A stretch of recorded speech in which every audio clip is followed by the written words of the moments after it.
टिकैत जी, क्या लग रहा है भारतीय जनता पार्टी ब्रिजभूषण को बचा रही है? यदि किसी पार्टी के नेता पर आरोप लगते हैं तो पलड़ा झाड़ लेते हैं, लेकिन ब्रिजभूषण से भारतीय जनता पार्टी पलड़ा क्यों नहीं झाड़ रही है? क्या लगता है आपको?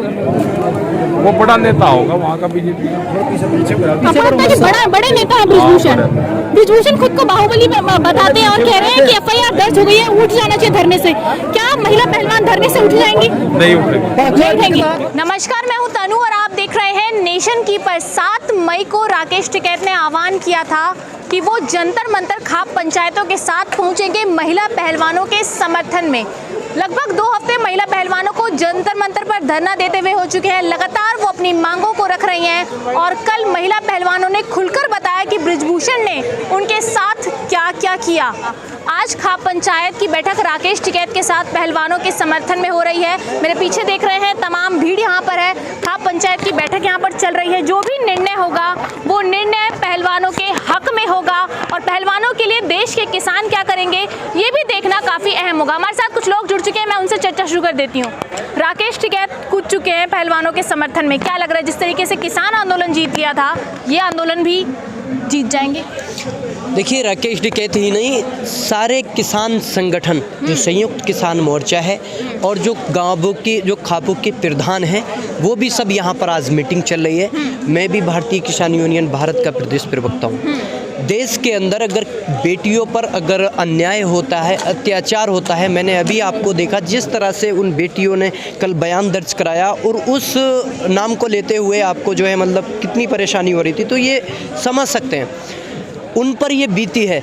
देश के अंदर जब प्रधानमंत्री अगर वो मेडल लेकर आते हैं या फिर जो है उसमें सफल नहीं हो पाते हैं, वो मिलते हैं और वो कहते हैं कि और भाई बजरंगी आपका पैर में चोट लग गई थी, आप कैसे खेले, फिर भी आपकी जो हिम्मत को सलाम करते हैं और फिर कहते हैं कि ये बिनेश तो मेरे परिवार की बेटी है। तो मैं उन प्रधानमंत्री से ये जानना चाहता हूँ कि आज मात्र आपके महल से 500 मीटर की दूरी पर ये जो है बिनेश बैठी हैं, तो आज कहाँ गए प्रधानमंत्री? आज आपका ज़मीर कहाँ सो गया? आज आपके परिवार की बेटी यहाँ पर जो है इंसाफ के लिए तड़प रही है। आपने देखा कि किस तरह से जो है एक रात में इस तरह से हमला किया गया, प्रशासन के द्वारा उन पर जो है लाठियां बरसाई गई कि वो जो है मतलब मीडिया के सामने रोने को मजबूर हो गई। तो क्यों उन पर अत्याचार हो रहा है और प्रधानमंत्री जी का कर्नाटक में प्रचार हो रहा है? कब तक ये चलता रहेगा? आप ये देखिए, जो देश के प्रधानमंत्री हर एक स्टेट में कहते हैं कि बेटी बचाओ बेटी पढ़ाओ, आज जो बेटी है 15 दिन से यहाँ पर बैठी है जंतर मंतर पर मात्र 500 मीटर की दूरी पर, तो कहाँ गया वो नारा या फिर वो जुमला ही है? जिस तरह से प्रधानमंत्री जी ने कहा था कि 15 लाख अकाउंट में आएंगे, फिर जो है गृह मंत्री ने जुमला बताया था। तो हम ये कहना चाहते हैं कि यहाँ पर आकर कब जो है प्रधानमंत्री या तो ये कहें कि मेरी जुबान फिसल गई थी, या फिर गृह मंत्री जी ये कहें कि वो बेटियों का जो नारा दिया जाता है वो जुमला है एक, ये क्यों नहीं कह रहे, या फिर जो है इन बेटियों के साथ क्यों नहीं आ रहे? आप क्या उस बलात्कारी के साथ, क्या उस हरेसमेंट करने वाले के साथ जिस पर कि 2 एफआईआर हो गई हैं, एक तो जो है माइनर ने एफआईआर कराई है। आप ये देखिए, पॉक्सो एक्ट के तहत जब एफआईआर होती है तो जो है जो भी आरोपी होता है उसको तुरंत जेल में डाला जाता है, एविडेंस बाद में कलेक्ट किए जाते हैं। तो ऐसा क्यों? क्या इसको प्रधानमंत्री जी बचा रहे हैं? क्या मोदी जी बचा रहे हैं? क्या इसको जो है अमित शाह बचा रहे हैं? क्योंकि क्यों बचाएंगे प्रधानमंत्री जी? उनकी पार्टी का सांसद है, उनकी सरकार में जो है वो सांसद बने हुए हैं और आपने देखा होगा वो चैनल पे बैठ के अपना दबाव ये भी दिखाना चाहते हैं। ये भी जो है भारतीय जनता पार्टी को शायद समझा रहे हो कि यहाँ पर जो है मेरा प्रभाव इतना है कि मैं जो है बहुत सारी पब्लिक इकट्ठा कर सकता हूँ, केवल जो है कोंडा जिले के ही जो है मतलब मेरे साथ जनता नहीं है। हो सकता है, लेकिन ये पता तो लगे कि प्रधानमंत्री किसकी तरफ हैं। जब अगर बेटी बताते हैं तो बेटी को ही अगर प्रधानमंत्री के परिवार की बेटी को इंसाफ नहीं मिल रहा तो आपको कैसे इंसाफ मिल जाएगा? आप भी तो बेटी हैं, आप भी तो इसी देश की बेटी हैं ना। तो जब प्रधानमंत्री ये कहते हैं कि जब इंटरनेशनल लेवल पर कोई भी गेम जीत कर आता है उसका मान सम्मान, जो भारत का तिरंगा देश में ही नहीं बल्कि विदेश में भी जो है फहराने का उन्होंने काम किया है। कोई इंटरनेशनल खिलाड़ी हैं, वो कोई ऐसा नहीं है कि मतलब या अंडर स्टेट हो या फिर जो है केवल ऑल इंडिया हो, लेकिन वो इंटरनेशनल खिलाड़ियों को अगर सम्मान मतलब यह है कि हरेसमेंट का केस होने के बाद, उन्होंने बयान दर्ज कराने के बाद, कल बयान दर्ज कराया, अभी तक भी अरेस्टिंग नहीं हुई। बल्कि जब FIR हो जाती है तो 24 आवर्स में उसको जो है अरेस्ट करना चाहिए। अगर वहाँ के जो DSP होते हैं, अगर वो अरेस्ट नहीं करवाते तो उन पर भी कार्रवाई होनी चाहिए, उन पर भी। तो मैं ये जानना चाहता हूँ, देश के प्रधानमंत्री कब ब्रजभूषण से इस्तीफा दिलवाएंगे? क्योंकि ब्रजभूषण ने यह कहा कि अगर अमित शाह जी कहेंगे, मोदी जी कहेंगे, JP नड्डा कहेंगे तो मैं इस्तीफा दे दूंगा। तो इसका मतलब तो यह है कि प्रधानमंत्री जी ही जो है उनको बचा रहे हैं पूरी तरह से। देखिए, जिस ब्रजभूषण पर पॉस्को एक्ट लग जाता है, जिस ब्रजभूषण पर 7 महिला पहलवान यौन शोषण का आरोप लगाती है, वो खुलेआम घूम रहे हैं। ये मोदी जी का वो देश है जिस देश को बेटियों को सुरक्षित करने की बात प्रधानमंत्री नरेंद्र मोदी करते थे। इस वक्त प्रधानमंत्री नरेंद्र मोदी शायद कर्नाटक चुनाव में ज़्यादा व्यस्त हैं, इस वजह से महिला पहलवानों की बात सुनने जंतर मंतर नहीं आ सके। लेकिन किसान नेता राकेश टिकैत इस वक्त जंतर मंतर पर पहुंच चुके हैं और अपनी बेटियों के हक की लड़ाई के लिए लगातार उनके साथ खड़े हो रहे हैं। क्या लग रहा है कि राकेश टिकैत जी के अलावा तमाम किसान देश भर से आ रहे हैं, लेकिन लड़ाई बताई जा रही है कि हरियाणा और यूपी की लड़ाई है ये? नहीं, हरियाणा यूपी की क्यों है? हरियाणा यूपी की क्यों है? जब वो मेडल लेके आते हैं तब तो देश की बेटी हो जाती हैं। जब किसान आंदोलन होता है तो उसको बताया जाता है कि बल जो हरियाणा का है खालिस्तानी है, इसमें पाकिस्तानी या आतंकवादी हैं। इसी तरह से डाइवर्ट किया जा रहा है कि ये एक अखाड़े का है, ये एक जो है मतलब एक ही परिवार का है। लेकिन ऐसा नहीं है। जब वो मेडल लेके आती हैं तो पूरे भारत का नाम रोशन करती हैं, पूरे भारत के लिए जो है मतलब गर्व सम्मानित करती हैं। तो वो बेटियां आज यहाँ धरने पर बैठी हैं। तो ये जो है एक जाति का नहीं है, एक धर्म का नहीं है, या एक बेटी का नहीं है। ये भारत की बेटियों के सम्मान के लिए और इज्जत और मान सम्मान की लड़ाई है। इसको हर एक भारतवासी यहाँ पर आकर लड़ेगा। और देखिए, देश के अंदर जिसके माथे पर लिखी थी जेल की ऊंची फसील, राम नामी ओढ़कर संसद के अंदर आ गए, ऐसे गुंडे मवालियों को आप संसद के अंदर बिठाएंगे। और देश की बेटियां जो मान बढ़ाती हैं विदेशों में, आज उन्हें जंतर मंतर पर आपने बैठने के लिए मजबूर किया है। क्या इसी दिन के लिए उन्होंने गोल्ड मेडल जीता था?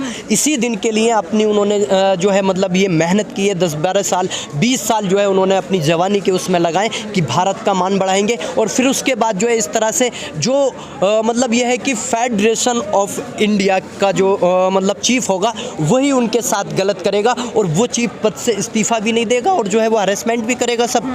तो इसी दिन के लिए देश का प्रधानमंत्री, आप ये देखिए, देश के प्रधानमंत्री को या मोदी जी को क्यों शर्म नहीं आती जब वो कहते हैं कि मेरे परिवार की बेटी, आज उनके परिवार की बेटी पर परिवार की बेटी अगर ये कहती है कि हमारे साथ ये अन्याय हुआ, तो आप ये देखिए कि विदेश, ये इंटरनेशनल खबर है, तो विदेश में भी क्या संदेश जाएगा? आज भारत का नाम खराब नहीं होगा, आज भारत का नाम नहीं उछलेगा कि एक प्रधानमंत्री के परिवार की बेटी हरेसमेंट का शिकार हुई है और फिर भी जो है देश के प्रधानमंत्री उसको अन्याय, उसको इंसाफ नहीं दिला सकते। तो ये तो फिर एक नाकामी प्रधानमंत्री से हुए ना। भूषण कह रहे हैं कि जिस तरीके से केस दर्ज की बात थी, वो केस दर्ज हो चुका है, अब क्यों नहीं उठ जाते पहलवान?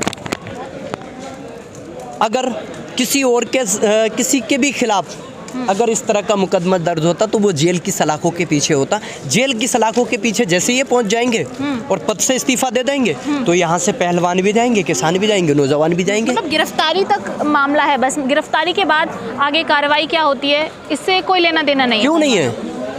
अरे पॉक्सो एक्ट में जो कानून के तहत मुकदमा हुआ है उसके तहत जो आगे संविधान के अकॉर्डिंग जो प्रक्रिया है उसी में जो है उसको फांसी तक भी जाया जाए।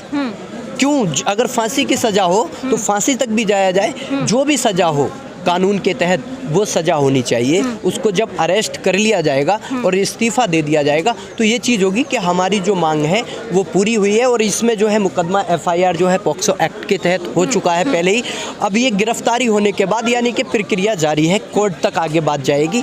तो ये सारी चीज़ें जो है जो कोर्ट के फिर फैसले रहेंगे कानून के तहत वो मान्य होंगे। लेकिन जब तक इसको अरेस्ट नहीं किया जाएगा और अध्यक्ष पद से इस्तीफा नहीं दिया जाएगा तब तक यहाँ से कोई भी हिलने वाला नहीं है। जिन महिला पहलवानों ने ब्रजभूषण पर आरोप लगाए हैं वो कोई आम पहलवान नहीं है, बल्कि देश के लिए ओलंपिक लाई हैं और पहली महिला रेसलर भी रह चुकी है साक्षी मलिक, जिनकी मैं बात करूँ विनेश फोगाट, बजरंग पुनिया जैसे तमाम पहलवान ऐसे हैं जो देश के लिए इंटरनेशनली खेलते हैं और मेडल लाते हैं। अब वो कह रहे हैं कि वो ये मेडल वापस कर देंगे। जिस देश में बेटियों का सम्मान नहीं वहाँ उस मेडल की क्या ज़रूरत है? तो आपको लग रहा है मेडल वापस करना चाहिए? क्योंकि बहुत मेहनत लगती है मेडल लाने में और अब मेडल वापस करने की बात चल रही है। देखिए वो तो सिर्फ मेहनत लगती है, और मेहनत वो कई सालों की मतलब होती है, 10 से 20 सालों की, लेकिन इज्जत पूरी उम्र भर होती है। अगर आपको उस देश में इंसाफ नहीं मिले तो फिर उस मेडल का भी क्या फ़ायदा है। इसलिए जो है, अगर देश के प्रधानमंत्री अगर न्याय नहीं दिला पाएंगे तो ऐसे देश में, अगर वो भारत का विदेशों में नाम रोशन करके मेडल लेकर आए हैं, तो ऐसे में मेडल को वो वापस करने की बात इसीलिए कर रहे हैं कि अपने ही देश में अगर वो लाचार हैं तो फिर वो मेडल उनके किस काम के। तो ये देखिए, देश के अंदर ये एक ही का नहीं है, ये सभी को जो है आने की ज़रूरत है और सभी को सपोर्ट करने की ज़रूरत है। एक शेर के माध्यम से मैं कहना चाहूँगा कि जलते घर को देखने वालों, फूस का छप्पर आपका है, आपके पीछे तेज हवा है, आगे मुकद्दर आपका है, और उसके कत्ल पे मैं भी चुप था, मेरा नंबर अब आया है, मेरे कत्ल पे आप भी चुप हैं, अगला नंबर आपका है, तो नंबर बारी का इंतज़ार मत करिए।